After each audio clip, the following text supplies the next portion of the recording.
Okay guys, so there's a few things I'm going to go over.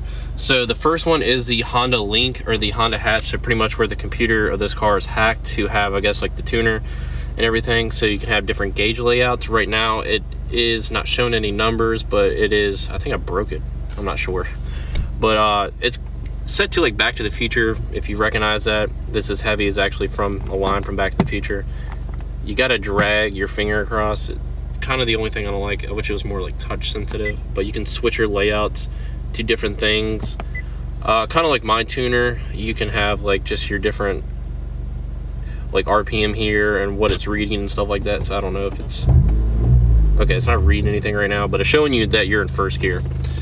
The next thing that you can do with this car, which I really like, which is a launch control.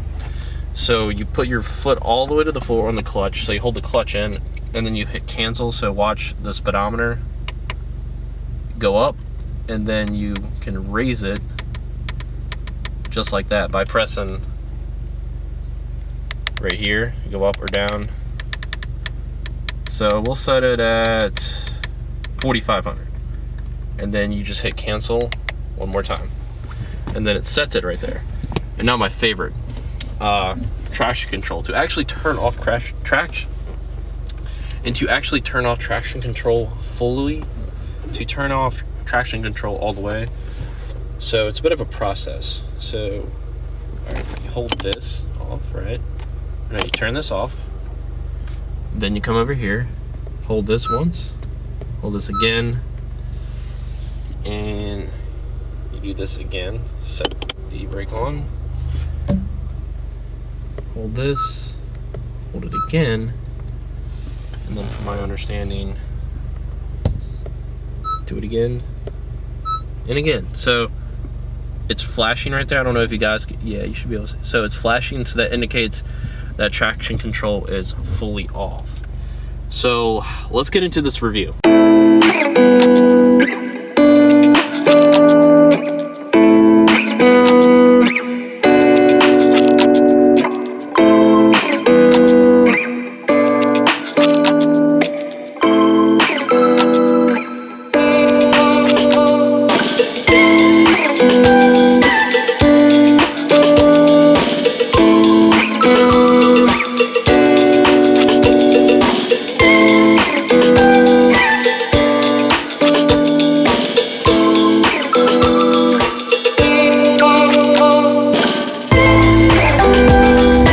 We're in a 2017 Civic Si, and I want to thank the owner Chris for allowing me to do a review on this car. We've been talking about it for a little while, so we're doing it today. And right when I first get in, I've got to say the layout of this car, I don't know much about Hondas, and I don't drive Hondas really that much, but the layout is really awesome. Right here, this dash definitely feels more modern. Your tachometer and everything is right here. Everything is just right here. The steering wheel is awesome. It feels like more of a race steering wheel than anything. Your controls are right here to control the radio and everything. I love the radio, the layout of the dash, the climate control, everything is right here. Your cup holders don't get in the way of the shifter.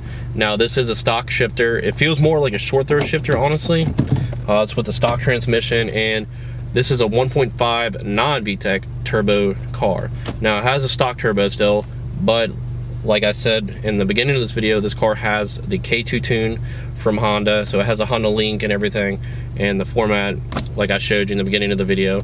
And this car makes roughly about 205 foot-pounds of torque, I think, or no, wheel horsepower, and 192 foot-pounds of torque. In a Honda, your torque versus your wheel horsepower is pretty even. And I'm just gonna go through the list real quick of the mods. I didn't want to like try to memorize it and all that, so the mods are very tasteful. I like them.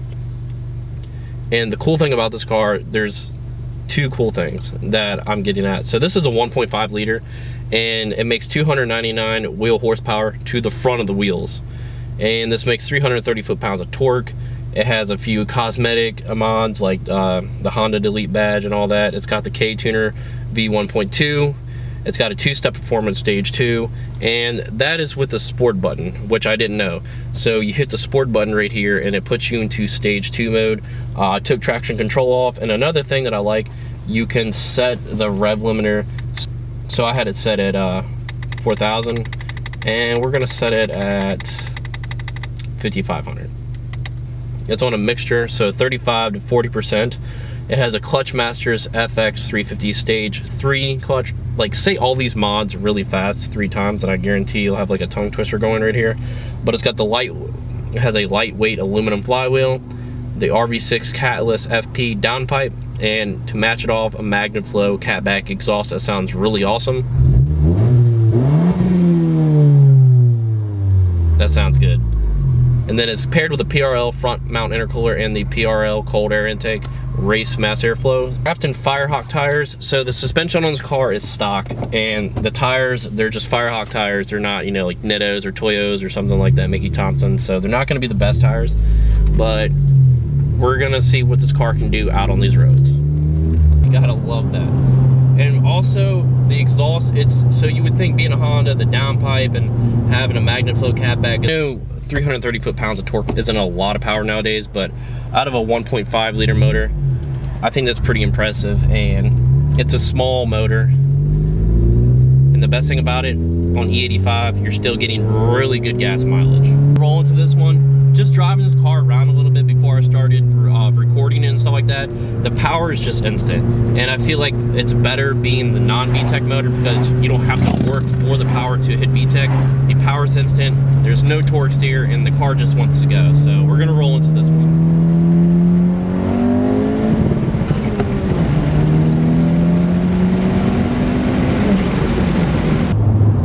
You think it's gonna be loud, raspy, and drony. It's really not. Outside of the car, it sounds really good, and it even sounds better in the car because you hear that pitch of the exhaust. You know it's aftermarket, but it's not really drony whatsoever. So you could take this car on a trip. You could daily drive this car. The owner of this car does daily drive this car, and I don't think he has any complaints about it. And plus, coming from MagnaFlow, they're a really good exhaust system.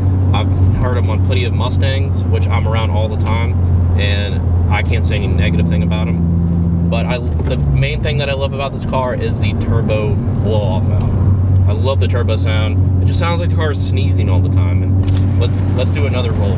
So put this one in third.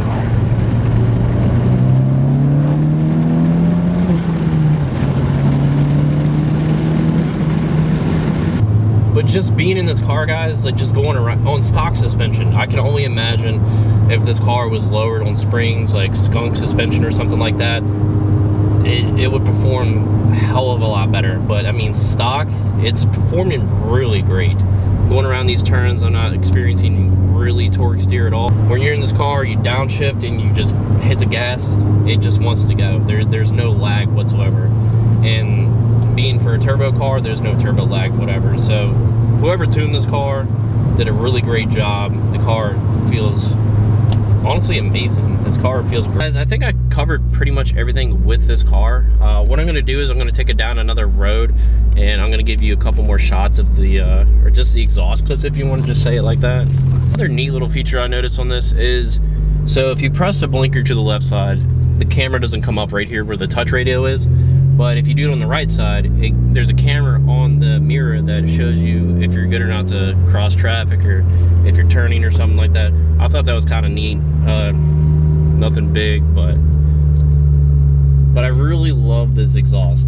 I think the owner, Chris, did a really great job pairing this downpipe with the MagnaFlow catback. I mean, you really can't go wrong, especially coming out kind of like a quad tip like I'm used to in my car. But how it comes down the center, I really like that a lot. So talking about the interior real quick.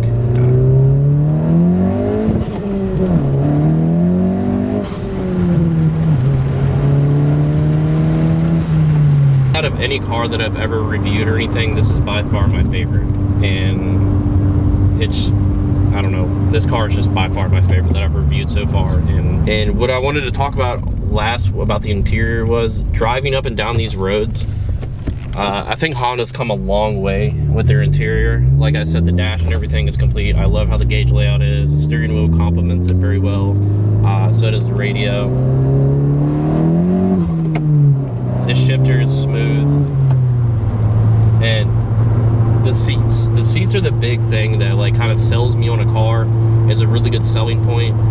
Coming from a Mustang, and as old as it is, the stock seats, maybe back in 99 to 2004, were good, comfortable. But I switched over to Brom racing seats, and these SI seats really remind me of the Brom or like Corbeau seats. They're stitched up very nice. I like the color. I like how it says SI. It's not overly done. It's actually, less is more. I'm that kind of person. I'm that kind of guy. Like, less is more. It's very clean, and overall the seats have held me in going around these back roads, turns and stuff, and I'm not being thrown this way or thrown that way. I'm really, like, I feel like I'm planted and I'm not going anywhere. So that's a really big selling point to me on buying a car, or just, honestly liking a car a lot, are the seats, the comfort. This car, I imagine, can be tuned a lot more to make more power on, if you were to not do a mixture, if you were just do complete E85. So this car overall, I love the way it looks for the four-door. This is the FC1. I believe the FC3 is a coupe. If I'm wrong, correct me in the comments below. Again, guys, I don't know a lot about Hondas, but overall, I definitely give this car a thumbs up.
so make sure to give this video a thumbs up and drop a comment below if you own one or if you own a Honda. Honestly, I'm a fan of the Honda game, so don't worry guys, just because I drive a Mustang doesn't mean that I don't like other cars. And make sure to subscribe for future content. Have a great one, and I will catch you guys in the next video. Peace.